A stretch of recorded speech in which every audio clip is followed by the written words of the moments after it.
Hello friends, आप लोग को MG24 क्लासेस में स्वागत है।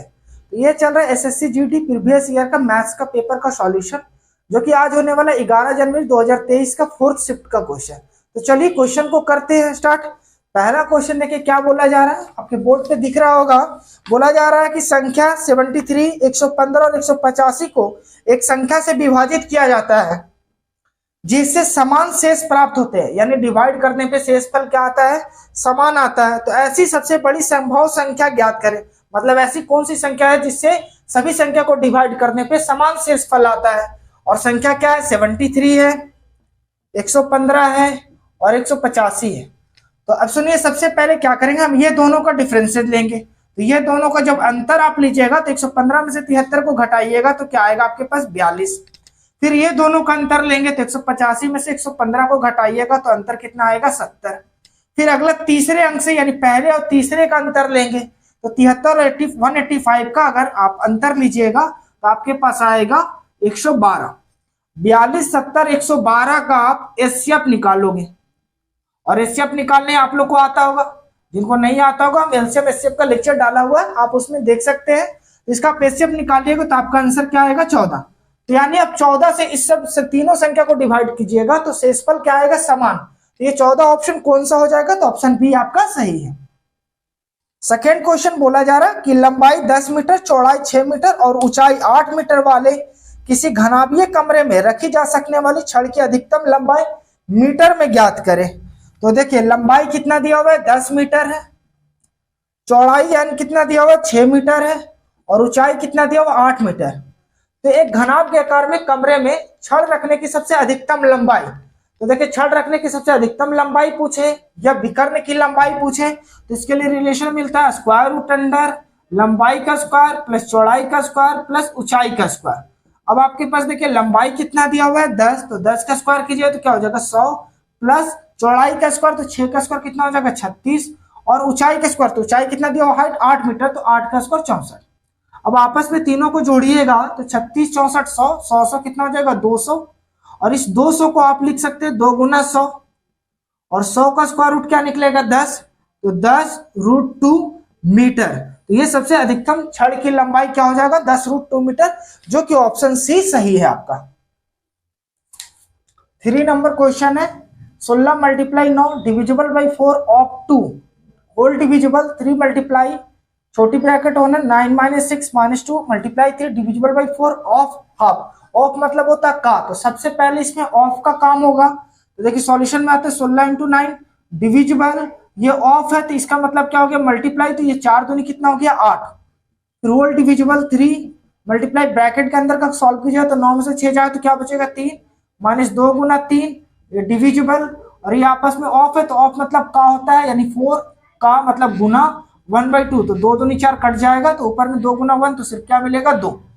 अब इसको और सॉल्व कीजिए तो 16 गुना 9 डिविजिबल का साइन को चेंज कीजिएगा तो 1/8, फिर यहाँ पर 3 3 जा 9 हो जाएगा, माइनस आपके पास 3 दूनी 6 डिविजिबल का साइन चेंज कीजिएगा तो 2, ठीक है। तो ये 2 से कट जाएगा 3 बार में, ये 8 दूनी 16, तो क्या हो जाएगा, 2 गुना 9 18 डिविजिबल बाई 9, इधर मेरा 3 गुना 1 तो 3, 9 में से 3 जाए तो 6, और 6 तिया 18, यानी 3 बार में कट गया तो आंसर क्या है, 3, जो कि ऑप्शन बी आपका सही है। 4 नंबर क्वेश्चन बोला जा रहा है कि एक घनाभ की लंबाई, चौड़ाई और ऊंचाई क्रमशः 24 सेंटीमीटर, 18 सेंटीमीटर, 12 सेंटीमीटर है। छोटे घन बनाने के लिए इसे पिघलाया जाता है। यदि घन की भुजा की लंबाई 6 सेंटीमीटर है तो निर्मित घनों की संख्या क्या होगी। देखिए एक घनाभ की लंबाई कितना दिया हुआ है आपके पास, 24 सेंटीमीटर, चौड़ाई कितना दिया हुआ है, 18 सेंटीमीटर, और ऊंचाई कितना दिया हुआ, 12 सेंटीमीटर। तो इससे एक घनाभ जो बनता है उसको हम गला करके, तो जब भी हम किसी चीज को मटेरियल को मेल्ट करते हैं यानी पिघलाते हैं या गलाते हैं तो वो वॉल्यूम पे डिपेंड है, यानी आयतन पे डिपेंड है। इसको गला करके एक घन बनाया जाता है, ये हमारा घनाभ का साइज है, और एक घन बनाया जाता है तो घन की साइड जो भुजा दिया हुआ है वो कितना दिया हुआ आपके पास, 6 सेंटीमीटर। तो बोला जा रहा है कि इसको गलाने के बाद यानी मेल्ट करने के बाद कितना घन बन जाएगा इस साइज का। तो आपके पास इसके लिए आयतन क्या होता है, घनाभ का आयतन होता है, यानी हम कह सकते हैं घनाभ का आयतन इक्वल टू घन का आयतन, और ये कितना घन बनेगा तो हमको नहीं पता, तो इसलिए n गुना बनेगा। अब ये घनाभ का आयतन के लिए क्या होता है, L into B into H, और घन का आयतन के लिए क्या होता है, भुजा क्यू इंटू एल। अब ये कितना दिया हुआ, 24 इंटू 18 इंटू 12, और भुजा क्यू मतलब 6 का क्यू, तो 3 बार हम 6 6 6 लिख देते हैं इंटू एन। अब इसको आपस में काटिएगा तो देखिए 6 दूनी 12, 2 बार में काट दिए, फिर 6 तिया 18, 3 बार में काट दिए, और 6 चौके 24 काट दिए, तो कितना हो गया, 4 गुना 3 गुना 2 इक्वल टू एन। अब इससे गुना किए, 4 तिया 12, 12 दूनी 24, यानी एन इक्वल टू 24, यानी 6 सेंटीमीटर का जो घन के आकार का बनाना है भुजा वाला, 24 घन बनेगा, जो कि ऑप्शन आपका बी सही है। 5 नंबर क्वेश्चन बोला जा रहा है कि अंकिता ने मूल्य पर, यानी मूल्य मतलब जो आपके पास क्रय मूल्य पर 10% छूट पर कुछ खिलौने खरीदे। प्रत्येक खिलौने का मूल्य 50 रुपये था, यानी प्रत्येक का मूल्य कितना था, 50 रुपया था। 10% छूट पे खरीदा गया, मतलब वो खरीदी कितना में, 45 में। जैसे 50 है, 10% छूट मतलब 90 में, तो 90/100 कीजिएगा, तो ये आपके पास 50 दूनी 100, और 2 से काटे तो 45, यानी कितने में खरीदा गया, तो 45 में। 50 रुपए उसका मूल्य वैल्यू था, पर खरीदा गया 45 रुपया में। यदि उसने 450 रुपए की कुल बचत की है, तो उसने कितने खिलौने खरीदे हैं। तो सोचिए आप, देखिए कितने का बचत कर रहा, 5 रुपए का बचत कर रहा, तो ये 5 रुपया का बचत कर रही है, तो कितने खिलौने पे, तो एक खिलौने पे। तो बोला जा रहा है कि 450 रुपए का बचत होगा तो कितने खिलौने होंगे। तो जब 1 रुपया का बचत होगा तो कितना खिलौना होगा, पहले ये समझना है। तो 1/5 खिलौने कह सकते हैं हम। तो 450 रुपए का बचत करना है, तो एक रुपया का बचत में 1/5 है, 2 रुपया का बचत है तो 2/5 लिखते हैं। यहाँ 450 रुपए का बचत है, तो आप क्या लिखिएगा, तो 450/1/5 खिलौने, तो 5 से काटिएगा तो 9 × 5 = 45, यानी 90 खिलौने। तो जब 450 रुपए का बचत करेंगे तो 450 कितने, 90 खिलौने होंगे, जो कि ऑप्शन कितना है, तो ऑप्शन पहला सही है। क्वेश्चन नंबर 6 बोला जा रहा है कि एक दुकानदार गलत वजन का उपयोग करते हुए वस्तु का क्रय मूल्य पर बेचने का दावा करता है और 25% का लाभ प्राप्त करता है। मतलब देना है 100 पर लाभ कितना प्राप्त कर रहा है, 125। इसको काट के छोटा कर दिए तो 4 और ये 5, तो ये प्रॉफिट का कंडीशन है, ठीक है। अब बोला जाता है कि 1000 ग्राम के स्थान पर वो कितने वजन का प्रयोग करेगा। तो जैसे प्राइस जो होता है इनवर्सली प्रोपोर्शनल टू वेट होता है, तो वेट को हम कह सकते हैं यहाँ पर कि 5:4 हो जाएगा। तो पहले उसको देना था कितना, 1000 ग्राम, पर दे रहा कितना, वही पूछा जा रहा। तो मतलब पहले देना था 5, तो 5 बराबर हम कह सकते हैं 1000 ग्राम। 1000 ग्राम तो 1 बराबर कितना हो जाएगा, तो 5 दूनी 10, यानी 200 ग्राम। तो अब वो कितना दे रहा, डंडी मार करके, तो 4 बराबर दे रहा, तो 1 बराबर 200 ग्राम है, तो 4 रेशियो निकालना है, तो 400 गुना 2, 4 गुना 200, तो कितना हो जाएगा आपके पास, 800 ग्राम। 800 ग्राम, तब उसको कितना हो रहा, 25% का लाभ हो रहा। तो ये ऑप्शन कौन सा हो जाएगा, तो ऑप्शन बी सही है। क्वेश्चन नंबर 7 बोला जा रहा है कि एक व्यक्ति एक स्थान से दूसरे स्थान तक 180 किलोमीटर पर आवर की चाल से यात्रा करता है और उसी मार्ग से 240 किलोमीटर पर आवर की चाल से प्रारंभिक बिंदु पर लौटता है। यदि कुल 6 घंटे में समय लिया गया तो दोनों स्थानों के बीच की दूरी ज्ञात कीजिए। देखिए जा रहा किस स्पीड से, 180 किलोमीटर पर आवर से, और रिटर्न कैसे आ रहा, उसी रास्ता से 240 किलोमीटर पर आवर से, और टोटल टाइम कितना ले लिया जा रहा है, 6 घंटा, 6 आवर। तो डिस्टेंस क्या है, तो देखिए टाइम इक्वल टू क्या होगा, डिस्टेंस बटा स्पीड। तो total time equal to distance जाने वाला बटा स्पीड और प्लस डिस्टेंस तो दोनों के लिए सेम है, तो ये आपके पास जाने वाला स्पीड और ये रिटर्निंग स्पीड। तो टोटल टाइम कितना, 6 घंटा, डिस्टेंस को डी ही मानते हैं, और स्पीड कितना है जाने वाला, 180 किलोमीटर पर आवर से, और डिस्टेंस वही है, रिटर्निंग स्पीड क्या है, 240 किलोमीटर पर आवर।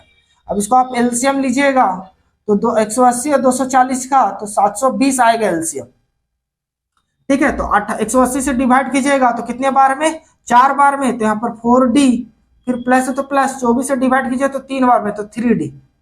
तो ये आपके पास कितना हो जाएगा, 6 इंटू इधर भेज दीजिएगा तो 720 इक्वल टू 4 3 7D। तो डिस्टेंस इक्वल टू, इससे गुना कर दीजिए तो 0 6 दूनी 12, हाथ में 1 7 6 42 1 43, और ये 7D है तो 7 इधर डिवाइड में आ जाएगा। अब 7 से डिवाइड कीजिए तो 7 6 क्या हो गया, 42, एक कैरी आएगा तो 12, 7 एकम 7, तो फिर बचेगा आपके पास 5, तो यहाँ हो जाएगा 50, 7 7 49, ठीक है। तो फिर कैरी आएगा तो 1 यानी दशमलव, फिर 1 के बाद एक 0 बटाइए, 7 एकम 7, फिर बचेगा 3, फिर 7 चौके 28 यानी 617.17 किलोमीटर लगभग आ रहा। तो चलिए ऑप्शन को देखिए, तो ऑप्शन कौन सा सही हो जाएगा, तो ऑप्शन पहला सही है आपके पास। नंबर 8 बोला जा रहा है कि एक कार्य को 80% 20 दिनों में पूरा करता है। ए जो है 80% कार्य, तो प्रतिशत को हटाइए, 100 कितने दिनों में कर देता है वो, 20 दिनों में। तो ये 20 चौके 80 और 20 25 100 यानी 4/5 भाग, 4/5 भाग कितने दिनों में कर रहा है, 20 दिन में। कौन करता है, ए। तो यानी पूरा भाग करने में उसको कितना समय लगेगा ए को, तो यहाँ 20 गुना 5/4, इसको इधर भेज दीजिएगा, 4/5 है तो इसको इधर भेज दीजिए, तो 5/4, ये 4 से काटिए तो 5 के 20 यानी 25 दिन में ए करता उस पूरे काम को, ठीक है। फिर बोला जा रहा है फिर बी ए के साथ शामिल हो जाता है, यानी बी ए के साथ शामिल हो जाता है, यानी ए और बी दोनों मिल गया और शेष कार्य को 3 दिनों में पूरा करता है। तो ये 4/5 भाग किया जा रहा है ए के द्वारा, तो शेष कार्य क्या होगा, 5 में से 4 को घटाइएगा तो 1/5 भाग जो कि 3 दिन में किया जा रहा। तो ए और बी दोनों मिलकर उस कार्य को टोटल पूरे भाग को करने में कितना, तो 5 दिया 15 दिन ले लेंगे। फिर बोले बी को अकेले पूरा कार्य को समाप्त करने में कितना समय लगेगा, बी अकेले उस काम को कितने दिन में समाप्त कर सकता है। तो देखिए ए अकेले उस कार्य को कितने दिन में समाप्त कर रहा है, 25 दिन में, और ए और बी दोनों मिलकर उस कार्य को कितने दिन में समाप्त कर रहा है, 15 दिन में। दोनों का टाइम दिया हुआ है, 25 और 15 का आप एलसीएम लीजिएगा तो कितना आएगा, 75, तो 75 टोटल वर्क कहलाएगा।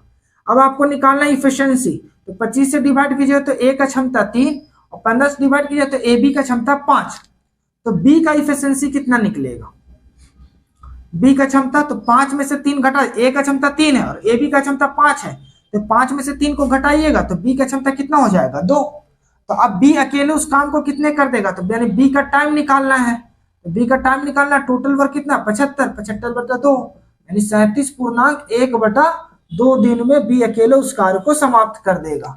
चलिए ऑप्शन देखते हैं, ऑप्शन कौन सा सही है, तो ऑप्शन सी सही है। क्वेश्चन नंबर 9 बोला जा रहा है कि साक्षी और कोमल मिलकर एक कार्य को 10 दिन में पूरा कर सकते हैं। साक्षी और कोमल दोनों मिलकर एक कार्य को कितने दिन में समाप्त कर सकते हैं, 10 दिनों में। कोमल उसी कार्य को 22 दिनों में पूरा कर सकती है। कोमल उस कार्य को अकेले कितने दिन में कर सकती है, 22 दिनों में पूरा कर सकती है। उन्होंने एक साथ कार्य शुरू किया लेकिन साक्षी ने 3 दिन बाद कार्य छोड़ दिया। उन्होंने दोनों ने एक साथ काम शुरू किया, 3 दिन बाद साक्षी ने काम छोड़ दिया और कोमल ने शेष कार्य अकेले पूरे किए। दिनों की कुल संख्या ज्ञात करें जिसमें कार्य पूरा हुआ हो। तो सबसे पहले हमको पता करना होगा कि साक्षी उस कार्य को अकेले कितने दिन में कर रही है। तो ये टाइम दिया हुआ है, टाइम का 10/22 का आप एलसीएम लीजिएगा तो आपका ये टोटल वर्क कहलाएगा। तो एलसीएम लीजिएगा तो 110 आएगा, तो 110 टोटल वर्क कहलाएगा। अब इफिशिएंसी निकालिएगा तो 10 से डिवाइड कीजिएगा तो 11 बार में और 22 से डिवाइड कीजिए तो 5 बार में। तो कोमल का क्षमता 5 है, साक्षी और कोमल का क्षमता 11 है। तो साक्षी का इफिशिएंसी कितना हो जाएगी, तो साक्षी का क्षमता इफिशिएंसी कितना हो जाएगा, तो 11 में से 5 घटाइए तो 6, यानी अगर हम इसको अलग से लिखते हैं कोमल और ये साक्षी, और साक्षी का क्षमता कितना हो गया 6। तो साक्षी का अगर टाइम निकालते हैं कितने दिन में कार्य को कंप्लीट कर रही है, तो टोटल वर्क 110/6, इसको काटिएगा तो 3 बार में, ये 50 बार में, यानी 50/3 बार में ये काम को कंप्लीट कर देती है।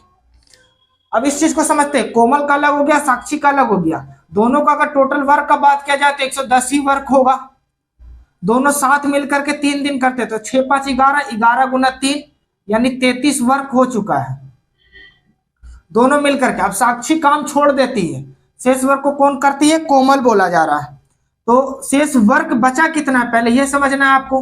तो शेष वर्क निकालने के लिए आप क्या कीजिएगा, 110 वर्क में 33 को घटा दीजिएगा तो कितना बचेगा, ये 10 में से मतलब कर लिए 10 में से 3 जाएगा तो 7, फिर यहाँ पर बचा 10 में से 3 जाओ तो क्या बचेगा 7, 77 वर्क। अब इस अकेले को कौन करती है, कोमल। तो इसके लिए क्या हो जाएगा आपके पास 77 यानी कोमल के द्वारा समय कितना लिया जाएगा, तो 77/5। तो टोटल टाइम पूछा गया था तो पहले से कितना लिया जा रहा था 3 दिन, और फिर कितना लिया जा रहा है 77/5। अब इसको सॉल्व कीजिए तो कितना हो जाएगा 5 5 3 15 प्लस 77, तो 7 5 कितना 12, 7 8 1 9 92/5 दिन। चलिए अब ऑप्शन को देखते हैं कौन सा ऑप्शन सही है। तो ये आपका ऑप्शन सही है, पहला ऑप्शन सही है, और आप इसे स्क्रीनशॉट ले लें। क्वेश्चन नंबर 10 बोला जा रहा है कि एक साइकिल चालक 2 घंटे 30 मिनट में, यानी टाइम पहला कितना ले रहा 2 आवर 30 मिनट में 20 मील की दूरी तय करती है, 20 मील की दूरी तय करती है। फिर नेक्स्ट टाइम में 1 घंटे 15 मिनट में 10 मील की दूरी तय करती है, 10 मील की दूरी तय करती है। तो औसत चाल क्या है? तो औसत चाल इक्वल टू क्या होता है? औसत चाल इक्वल टू कुल तय की गई दूरी बटा कुल समय, कुल तय की गई दूरी बटा कुल समय। कुल तय की गई दूरी क्या है आपके पास 20 मील चला जा रहा है और 10 मील, तो 20 प्लस 10।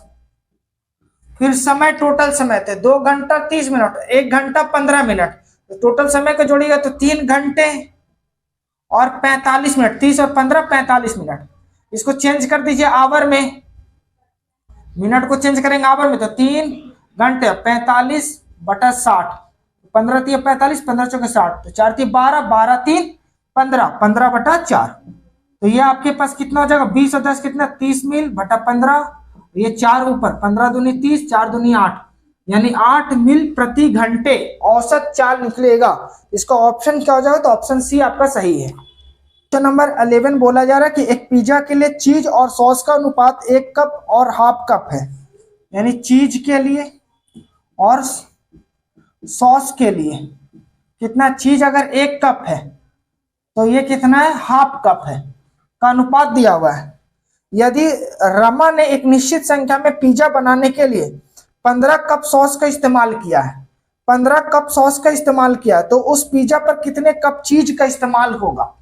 तो देखिए हाफ कप बराबर 1 कप चीज है, तो हम कहेंगे कि अगर 1 कप सॉस है, 1 कप सॉस है तो चीज कितना हो जाएगा 2 कप, 2 कप, ठीक है। अगर 1 कप सॉस है, 1 कप सॉस है तो चीज कितना हो जाएगा 2 कप। तो बोला जा रहा है कि सॉस का कितना हमको जरूरत है, तो 15 कप सॉस का इस्तेमाल करने के लिए कितना चीज का जरूरत है 15 कप सॉस। तो जब 1 कप बराबर 2 कप चीज होता है, तो 15 कप है तो 2 गुना 15 कप चीज का जरूरत पड़ेगा। तो ये 15 दूनी क्या हो जाएगा 30 कप, यानी जब 15 कप सॉस का यूज करेंगे तो 30 कप चीज का होगा, जो कि आपका ऑप्शन डी सही है। क्वेश्चन नंबर 12 कहा जा रहा है कि एक धनराशि से 15% घटाने के बाद शेषफल पुनः 25% घटाने पर 4335 बचते हैं, तो वास्तविक मूल्य ज्ञात कीजिए। तो मान लीजिए वास्तविक मूल्य x रुपया है, 15% घटाने पर मतलब 15% घटाया तो मतलब 85%, और फिर घटाने के बाद शेषफल से पुनः 25% घटाया गया, यानी 75/100, 100 में से 25 घटा दे तो 75/100, तो ये कितना आपको प्राप्त होता है 4335 रुपए प्राप्त होता है। तो बताइए वास्तविक मूल्य क्या? अब इसको सॉल्व करना है। देखिए 5 से काटिए तो 17 5 85, और 5 से 20 25 100, 25 से काटिए तो 25 3 75, 25 चौके 100, तो x इक्वल टू 4335, ये डिवाइड में है तो इधर मल्टीप्लाई में, तो 20 इंटू 4, और ये आपके पास x के साथ मल्टीप्लाई में है तो डिवाइड में 17 इंटू 3। अब आपको देखिए इसको काटना है तो 3 का टेबल से काटिए, पहले छोटा ही काट लीजिए, तो 3 से काटिएगा एक बार में, फिर एक कैरी आएगा तो 4 बार में, 4 3 12, ठीक है। फिर एक कैरी आएगा 4 3 12, फिर एक कैरी आएगा 5 3 15, यानी 1445 बार में। फिर 17 से काटिएगा तो 17 8 136, तो फिर कितना बचेगा आपके पास 8, फिर बगल में 5 है तो 17 5 85, यानी 85 बार में।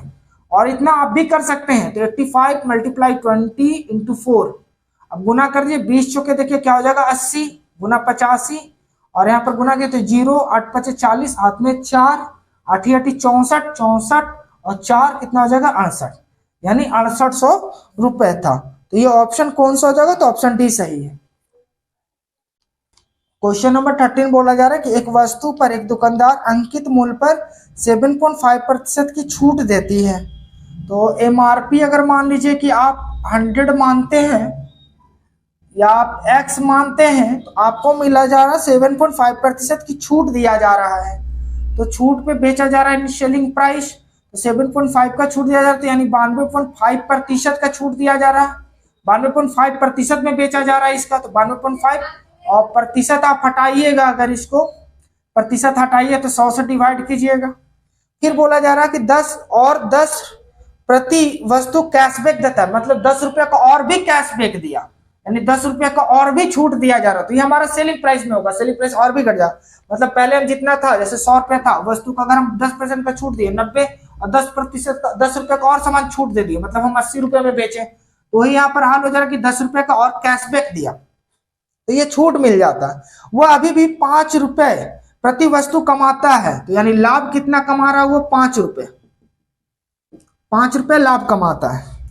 तो प्रत्येक वस्तु का अंकित मूल्य x था, तो प्रत्येक वस्तु का क्रय मूल्य क्या होगा, यानी CP निकालना है आपको। तो इसको पहले डिवाइड कीजिएगा तो क्या हो जाएगा 0.925x माइनस 10, और आपके पास जब लाभ होता है तो लाभ के कंडीशन में SP माइनस CP होता है, और CP निकालना है तो CP SP माइनस लाभ होगा, और SP कितना दिया हुआ है 0.925x माइनस 10, फिर माइनस लाभ कितना है 5 रुपया, और ये दोनों अंक ऐड हो जाएगा 0.925x और माइनस 15, तो CP क्या निकल गया 0.925x माइनस 15।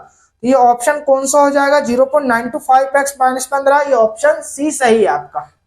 तो आप इसे स्क्रीनशॉट ले लें। क्वेश्चन नंबर 14 बोला जा रहा है कि एक तेज लोकल ट्रेन 60 किलोमीटर की यात्रा के लिए धीमी लोकल ट्रेन से 30 मिनट कम समय लेता है। यदि धीमी लोकल ट्रेन की चाल तेज लोकल ट्रेन की चाल से 20 किलोमीटर प्रति आवर कम है, तो धीमी लोकल ट्रेन की चाल क्या है। तो मान लीजिए कि देखिए दूरी कितना दिया हुआ है 60 किलोमीटर, 60 किलोमीटर, और धीमी जो ट्रेन चल रही है, धीमी ट्रेन चल रही है उसकी चाल को हम x मान लेते हैं क्योंकि इसको निकालने बोला। तो जो आपके पास तेज वाली ट्रेन है, तेज चलने वाली ट्रेन है, उसका स्पीड यानी चाल क्या हो जाएगा x plus 20 kilometre per hour, क्योंकि बोला इससे 20 किलोमीटर पर आवर है। तो अब आपके पास टाइम इक्वल टू 30 मिनट का समय ले रहा है, तो टाइम इक्वल टू क्या होता है distance by speed, distance by speed होता है। तो जब आपके पास धीमी ट्रेन से चल रहे हैं तो क्या निकलेगा 60, डिस्टेंस कितना 60/x, और इससे 30 मिनट कम समय ले रहा। कौन कम समय ले रहा, जो तेज ट्रेन की गति है, तो वह भी कैसे चल रही x प्लस 20, और इससे 30 मिनट कम, तो समय को हम आवर में चेंज कर दिए तो 60 से डिवाइड कर दिए। अब इसको एक तरफ कर देते हैं, तो यहाँ पर 60/x माइनस 60/x प्लस 20, और ये इधर कट जाएगा तो 1/2, यानी इधर माइनस में तो इधर जाएगा तो प्लस में हो जाएगा। अब इस चीज को आप सॉल्व करते हैं, इसको एलसीएम लीजिएगा तो आपके पास क्या हो जाएगा, देखिए 60 को हम कॉमन ले लेते हैं, 60 कॉमन ले लिए तो यहाँ पर x इंटू एक्स प्लस 20, और ये जब 60 कॉमन आ गया तो x प्लस 20 यहाँ मल्टीप्लाई होगा, तो x प्लस 20, फिर बीच में माइनस है तो माइनस, और ये x इक्वल टू 1/2, ये x कैंसिल हो गया तो 60 गुना 20, और इसको क्रॉस कर देते हैं, या तो फिर से लिख देते हैं x गुना x प्लस 20, या इसको गुना कीजिएगा तो x square plus 20x equal to 1/2, इसे गुना कीजिएगा तो आपके पास दे देखिए 2 दूनी 4 और 6 चौके 24, यानी 2400, और इसको इधर से गुना कीजिएगा तो x स्क्वायर प्लस 20x, इसको पूरे को उधर भेज दीजिए तो x square plus 20x minus 2400। अब ये आपका पास द्विघात समीकरण हो गया, इसको फैक्टर करना जो कि तोड़ करके 20x आना चाहिए, तो तोड़िएगा तो इसको 40 गुना 60 224 आ जाएगा। हमको मल्टीप्लाई करने पे माइनस आना चाहिए, जोड़ने घटाने पे 20x आना चाहिए, तो हम यहाँ माइनस दे देते हैं, यहाँ पर प्लस, तो 60 में से 40 जाएगा तो 20x आ जाएगा, गुना करने पे 24। तो जब x की वैल्यू निकालिए जो माइनस में है उधर जाएगा तो प्लस हो जाएगा, और जो प्लस में है वो हो जाएगा माइनस। और x किसको मान लेते हैं आप, तो धीमी ट्रेन की चाल, तो चाल कभी नेगेटिव में नहीं होगा, तो इसलिए आंसर नहीं होगा। तो आंसर क्या हो जाएगा 40 किलोमीटर प्रति आवर, जो कि आपका ऑप्शन क्या हो जाएगा बी सही है। या तो आप दूसरे तरीका आप यहां से भी सॉल्व कर सकते थे, सॉल्व यहां से करना था, जैसे इसको सॉल्व करते तो 60 गुना 20 गुना 2, और यहाँ पर आपके पास क्या होता है x प्लस 20। अब देखिए डायरेक्ट कैसे कर सकते थे, ऑप्शन हिट कर सकते थे। तो आप डायरेक्टली आपके पास जो भी 4 गो ऑप्शन है, ऑप्शन को डालते आपके पास ये मिलता है। जैसे ये आपके पास कितना है 2400, और x के जगह पे रखते हैं आप 40, तो यहाँ पर 40 और 40 से 20 कितना हो गया 60, तो 40 से 60 को गुना करते तो 2400, तो आपका ऑप्शन सही था। तो उसके अनुसार से भी आप ला सकते थे। क्वेश्चन नंबर 15 बोला जा रहा है कि एक पुरुष का व्यय उसकी आय का 70% है। मान लीजिए कि आय का 70%, आय को 100% मानते हैं, तो व्यय कितना है उसका 70, व्यय मतलब खर्च 70% है। ठीक है, तो बचत क्या होगा उसका, बचत 30% होगा।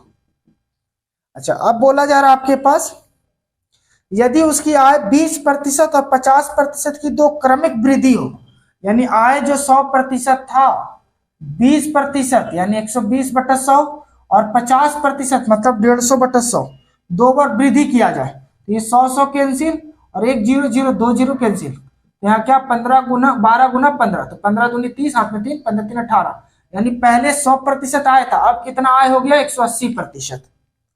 फिर बोला जा रहा है तो उसका नया व्यय, यानी उसका अब जो नया व्यय क्या होने वाला है से कितना प्रतिशत अधिकतम या कम होगा, ताकि उसकी नई बचत पिछली बचत से 2.5 गुनी हो जाएगी। जैसे पहले उसकी बचत 30% था, तो अब बचत क्या हो जाएगा 30 मतलब 2.5 गुनी हो जाएगी। तो पॉइंट को हटाइए तो 10 से काटिए 3 बार में, तो यानी कितना हो गया 75। ये 75 बचत है, 75% बचत है, तो उसका व्यय यानी खर्च कितना हो जाएगा, तो 180 में से 75 को घटा दीजिएगा, तो आपके पास बचत होगा 105। पहले बचत हो रहा था 70%, अब बचत हो पहले खर्च हो रहा था 70%, अब हो रहा है 105%। तो वही पूछा जा रहा है कितना प्रतिशत अधिक है, तो 105, 70 और 105, तो कितना का अधिक है, तो अधिक है आपको 35 का, तो 35/70 जिसे कंपेयर किए इंटू 100, तो ये कट गया 35 दूनी 70, 2 से काटिए तो 50, यानी 50% की खर्च में वृद्धि हो रही, व्यय में कितनी की वृद्धि हो रही 50% की। तो ये ऑप्शन कौन सा सही हो जाएगा, तो ऑप्शन 3 सही है। क्वेश्चन नंबर 16 बोला जा रहा है कि गीता और राधा के पास रुपयों का अनुपात 7:15 है। गीता और राधा के पास रुपयों का अनुपात कितना है 7:15 है। फिर राधा और सविता के पास रुपयों का अनुपात 7:16 है। राधा तो है पर सविता नहीं है, तो सविता को यहाँ लिख देते हैं, और इसका अनुपात 7 कितना है 16 है, यानी राधा का 7 सविता का 16 है। तो यदि गीता के पास 980 रुपए है, तो सविता के पास कितने रुपए हैं, गीता के पास कितना है 980 रुपए, तो सविता के पास कितने रुपए हैं, ये पूछा गया है, क्वेश्चन मार्क है। तो सबसे पहले आपको अनुपात को सेम करना होगा, तो जहां पर आपके पास जगह खाली है उसके जगह पे क्या लिखोगे, जो आपके पास में है वही, तो यहाँ 15, तो यहाँ भी 15 लिखिएगा, और इसके पास खाली तो इसके सामने क्या दिख रहा है 7, तो यही 7 लिखा जाता है। अब इसको आपस में गुना करें तो 7 7 कितना हो गया 49, ये 15 7 कितना हो जाएगा आपके पास, तो 105, और ये 15 को 16 से गुना कीजिए तो कितना हो जाएगा 16 85, हाथ में 8, 16 और 8 कितना हो जाएगा 24, 240। गीता का रुपया कितना दिया 980 रुपए, यानी 49 बराबर 980 रुपए है, तो 1 बराबर क्या हो जाएगा 20 रुपए, मतलब 49 दूनी 98 0, काट लीजिएगा आप, ये सब काटने के लिए सीखे, तो 1 बराबर 20 रुपए हो गया। तो आपके पास बोला सविता का, तो सविता का रेशियो कितना है 240, तो 1 बराबर 20 है, तो 240 गुना 20 कर दीजिए, तो 2 0 रह जाएगा, 2 चौके 8, 2 3 4, यानी 4800 रुपए। तो सविता के पास कितनी राशि है 4800, तो ये ऑप्शन कौन सा सही, ऑप्शन पहला सही है। क्वेश्चन नंबर 17 बोला जा रहा है कि एक साइकिल सवार और जोगर एक निश्चित दूरी को एक निश्चित चाल से तय करते हैं। यदि जोगर साइकिल सवार द्वारा तय की गई दूरी की 1/3 दूरी साइकिल सवार द्वारा लिए गए समय के दुगने समय में करता है, तो जोगर और साइकिल सवार की चाल का अनुपात क्या है। देखिए, एक जोगर जो है साइकिल सवार की दूरी, जो साइकिल जितनी दूरी करता है उसका 1/3 तय करता है, यह डिस्टेंस। तो अगर इसको 3 तय कर रहा तो ये डिस्टेंस कितना तय करेगा, मतलब इसको हम 3x मान लेते हैं, तो इसको x मान लेते हैं, या 3 तो x, ठीक है, इसका 1/3 तो 1 हो जाएगा। और समय जो है ये जितने समय लेता है उसका दुगना टाइम लेता है, तो तो अगर ये एक टाइम लिया जा रहा है तो कितना हो जाएगा 2। तो दोनों का स्पीड निकालना था। स्पीड इक्वल टू क्या होता है, distance by time. Distance by time, तो स्पीड ऑफ जोगर बटा स्पीड ऑफ साइकिल। तो स्पीड ऑफ जोगर के लिए डिस्टेंस 1/2 और स्पीड ऑफ साइकिल के लिए क्या हो जाएगा 3/1। इसको क्रॉस कीजिए तो 1/2 और 1/3, ये रिवर्स चला जाएगा तो 1/6। तो अनुपात क्या हो जाएगा 1:6। तो ये ऑप्शन कौन सा सही हो जाएगा, तो ये आपका ऑप्शन पहला सही है। क्वेश्चन नंबर 18 बोला जा रहा है कि एक महिला किसी वस्तु को 950 रुपए में खरीदती है। 950 में खरीदी मतलब सीपी हो गया, और 1150 में बेच देती है, यानी सेलिंग प्राइस कितना है 1150 रुपए। उसका प्रतिशत लाभ कितना है, निकटतम पूर्णांक में पूछा जा रहा। तो प्रॉफिट कितने का हो रहा है, ये 200 रुपये का प्रॉफिट हो रहा। तो प्रतिशत प्रॉफिट पूछा जा रहा है, तो क्या होगा प्रॉफिट बाई सीपी इंटू 100। तो प्रॉफिट 200, सीपी कितना 950 इंटू 100। ये 0 0 कट गया, 5 से काटेंगे तो 19 × 5 = 95 और 5 × 20, तो यानी 400/19। अब इसको चेंज डिवाइड कीजिएगा तो 19 दूनी 38, 38, 2 बचेगा, फिर 1 यानी 21, फिर 1 बचेगा आपके पास, फिर दशमलव, तो यानी 21 पॉइंट समथिंग आएगा। तो ऑप्शन में देखते हैं लगभग पूछा जा रहा है, तो 21%। तो 21% आपका कौन सा जाए, तो ऑप्शन बी सही है। नंबर 19 बोला जा रहा है कि 5,000 रुपए पर एक वर्ष के लिए 4% वार्षिक ब्याज की दर से वार्षिक और अर्धवार्षिक रूप से चक्रवृद्धि किए जाने पर चक्रवृद्धि ब्याज में अंतर कितना है। देखिए वार्षिक भी दिया जा रहा, अर्धवार्षिक भी दिया जा रहा। तो जब वार्षिक रूप से देखिए प्रिंसिपल कितना है 5,000 रुपए और टाइम कितना दिया हुआ 1 वर्ष और रेट कितना है आपके पास 4%। तो जब आपके पास वार्षिक दिया जा रहा है तो आप पहले सीआई निकालते हैं। तो जब वार्षिक है उस कंडीशन में समझिएगा, तो वार्षिक के लिए सीआई के लिए फॉर्मूला क्या होता है, पहले प्रिंसिपल 1 + r/100 का पावर t - 1। तो पहले हम वार्षिक के कंडीशन में चले, ये सीआई का है, तो वार्षिक के कंडीशन में क्या हो जाएगा, सीआई निकालने के लिए प्रिंसिपल कितना है 5,000 रुपए, 1 प्लस रेट कितना है 4%/100 पावर 1 - 1। तो देखिए जब पावर 1 है तो आपके पास इसको कीजिएगा तो वही आएगा, तो ये 1 को हट काट देते हम, तो ये कटेगा आपके पास, तो यानी 5,000 गुना 4/100, 100 से काटिए तो 50 गुना 100, यानी इंटरेस्ट कितना मिल जाएगा 200 रुपया। ये वार्षिक के कंडीशन में। अगर जब यही अर्धवार्षिक हो, अर्धवार्षिक, तो प्रिंसिपल आपके पास वही रहेगा 5,000 रुपए, 1 प्लस रेट जो भी है वो आधा हो जाता है अर्धवार्षिक में, तो रेट को आधा कर दीजिए तो कितना मिलेगा 2/100, और टाइम कितना हो जाता है दुगना, 1 वर्ष है तो कितना हो जाएगा 2 - 1। 2 से काटे तो कितने बार में 50 बार में, यहाँ पर 5,000 और 50 एकम 50, 50 और 1 51, 51/50 इसका स्क्वायर -1। इसको सॉल्व कीजिएगा तो 5,000 और यहाँ 51 का स्क्वायर, जैसे एलसीएम ले लिए हम तो 50 का स्क्वायर होगा और ये 51 का स्क्वायर माइनस यहाँ पर 50 का स्क्वायर। या आप इसको सॉल्व कर सकते हैं, या तो आप इस तरह से भी सॉल्व कर सकते हैं। 51 का स्क्वायर कितना हो जाएगा, तो 1 5 दूनी 10, हाथ में 1 25 और 1 26 और बटा 2500 -1। तब इसको सॉल्व कीजिएगा तो 5,000, इसको घटाइएगा तो आपके पास बचेगा 101/2500।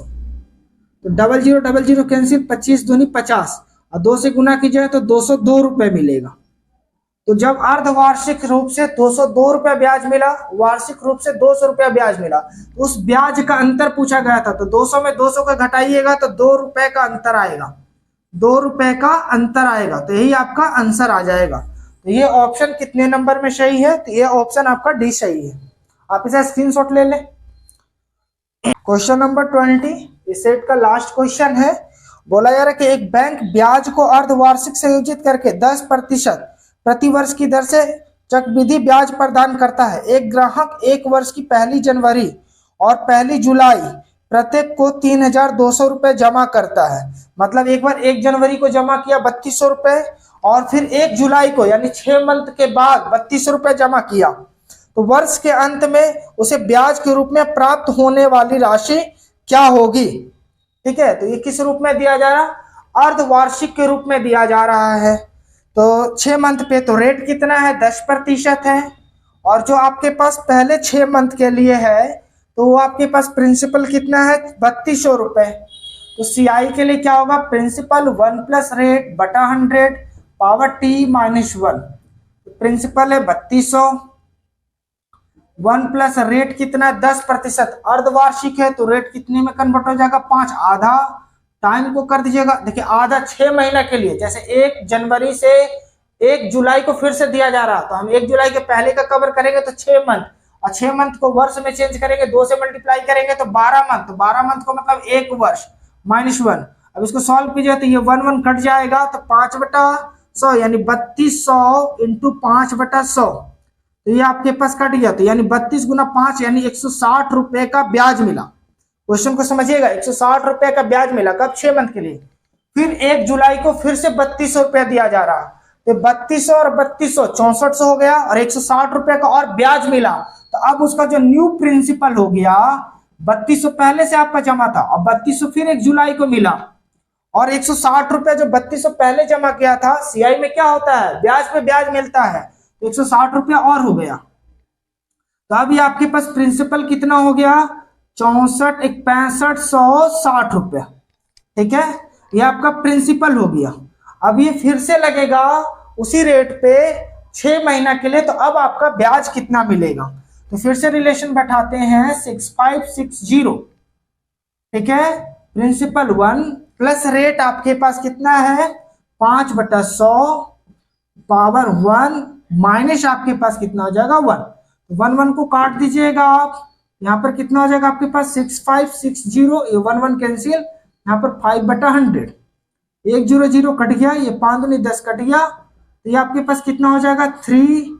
फिर काटिएगा तो आपके पास कितना हो जाएगा, 3 दूनी 2 दूनी 4, एक कैरी आएगा तो 8 8 16, यानी अगला 6 मंथ में ब्याज कितना मिला, 328, और पहले ब्याज कितना मिला था, 160। तो टोटल ब्याज कितना हो जाएगा, 328 प्लस 160, जोड़िए तो 8 6 2 8 3 1 4, यानी 488 रुपए का आपको ब्याज मिला। पहले 6 मंथ में 160 रुपया ब्याज मिला था, फिर ब्याज पे ब्याज आपको लेना है। सीआई में क्या होता है, ब्याज पे ब्याज मिलता है, तो 328, टोटल ब्याज कितना हो गया, 488 रुपया। तो ये ऑप्शन कौन सा सही है, ऑप्शन बी सही है। तो आप इसे स्क्रीनशॉट ले ले। और ये आज का सेट का लास्ट क्वेश्चन था। आपको वीडियो कैसा लगा ये कमेंट में बताना है। अगर वीडियो पसंद आया तो आप वीडियो को लाइक करें, अभी तक चैनल को सब्सक्राइब नहीं किया तो कर ले, साथ ही साथ बेल आइकन को भी दबा लें कि हमारा जो भी वीडियो अपलोड हो आप तक नोटिफिकेशन मिल सके, और अपने दोस्तों में इसे ज्यादा से ज्यादा शेयर करें। अंत तक वीडियो में बने रहने के लिए धन्यवाद।